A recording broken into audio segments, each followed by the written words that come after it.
Hi everyone, this is Amy from the Helms Academy, and today we'll be doing our Reading and Writing Club recap from January 5th, 2021. And today we talked about speaking versus writing and how we use those two voices. So my first question for you is, how are speaking and writing different? What do you notice between when you are talking to your friends or if you're writing an essay? Let's look at a couple of the key differences. So first of all, for speaking, it tends to be more informal. Of course, there are formal types of speaking, just as there are informal types of writing, but more generally, we see speaking as more common and informal, and writing as a more formal practice. For speaking, we use more loose grammatical structures. You can have half of a sentence and it might make sense. You might leave the subject out and it could still make sense. But in writing, we really need to make sure that we're using careful grammatical structures. For speaking, it also gives us the opportunity to add and clarify. We can look at the other person's expression and see if they're understanding, so we know if we need to say something differently or again. But in writing, we have to make sure we're very clear the first time because we don't have that opportunity to interject. Now, when we're translating something from the way that we might say it to a friend or the way that it appears in our head to how we're going to write it, specifically for a formal letter or an essay on the HiSET or GED or TASC test, then we need to think about three things: vocabulary, grammar, and tone. For vocabulary, I want you to think about informal versus formal words. So, for example, you might say sorry informally, but formally, we could change that phrase to apologize. Informally, we might say you put something off, but formally, we'd say you postpone the event. Informally, we could say you put up with someone or something. Formally, we could use the word tolerate someone or something. Informally, we might say something goes up or goes down, but formally, that changes to increase or decrease.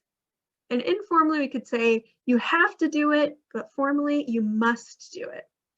And lastly, informally, we could ask for something, and formally, we might request that thing.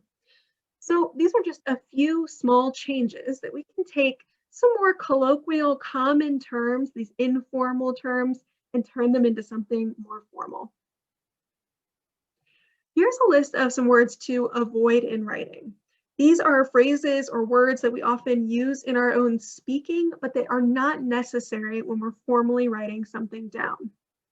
These are things like you know, kind of, like, sort of, basically, actually, literally. Interjections like okay, yeah, well, huh, and half complete sentences. So any sentence that is not fully there, it's missing a subject or a verb, or it's just a dependent clause by itself. And if you're interested in learning more, we have another YouTube video on our channel here about fragments versus complete sentences. Our next thing is to look at grammar in writing. And there are so many parts to grammar, and we have other videos you can check out about some key grammar points. But the thing I want you to remember today, as we're talking about translating from speaking to writing, is to avoid contractions. So you'll see here, you should have gone to the store earlier. And when we're speaking, should have flows off the tongue. But when we're writing it down, we want to take apart that contraction. You should have gone to the store earlier. For the next one, she's very busy. We can change that she's, which is easier to say. In our writing, we can make it she is very busy. And lastly, it'll be spring before we know it. When we write that down, we could say it will be spring before we know it. Lastly, we want to talk about tone. So we have informal tones and we have formal tones. And there are other adjectives that we could also use to describe the tone, but I want to start with these two categories to start thinking about how we talk to different people.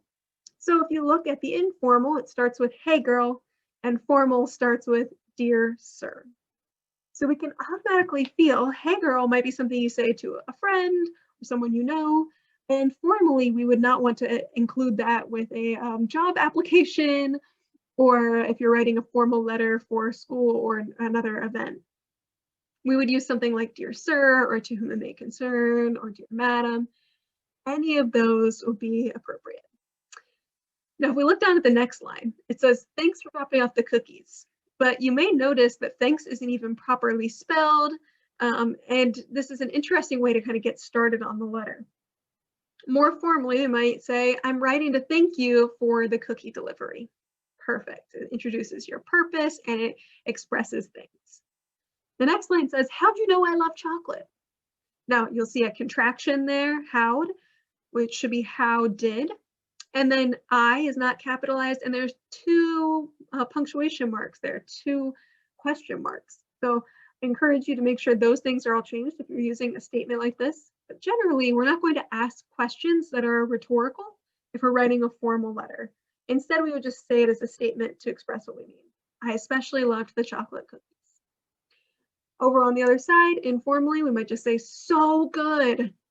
But we shouldn't be putting anything in all caps, and there's only one O and so we could cut that down. And formally, we would say they were all delicious and I enjoyed them very much. Same sentiment, it just has a very different tone to it. And lastly, we see ya or gratefully. You might also sign off sincerely or best regards or just best.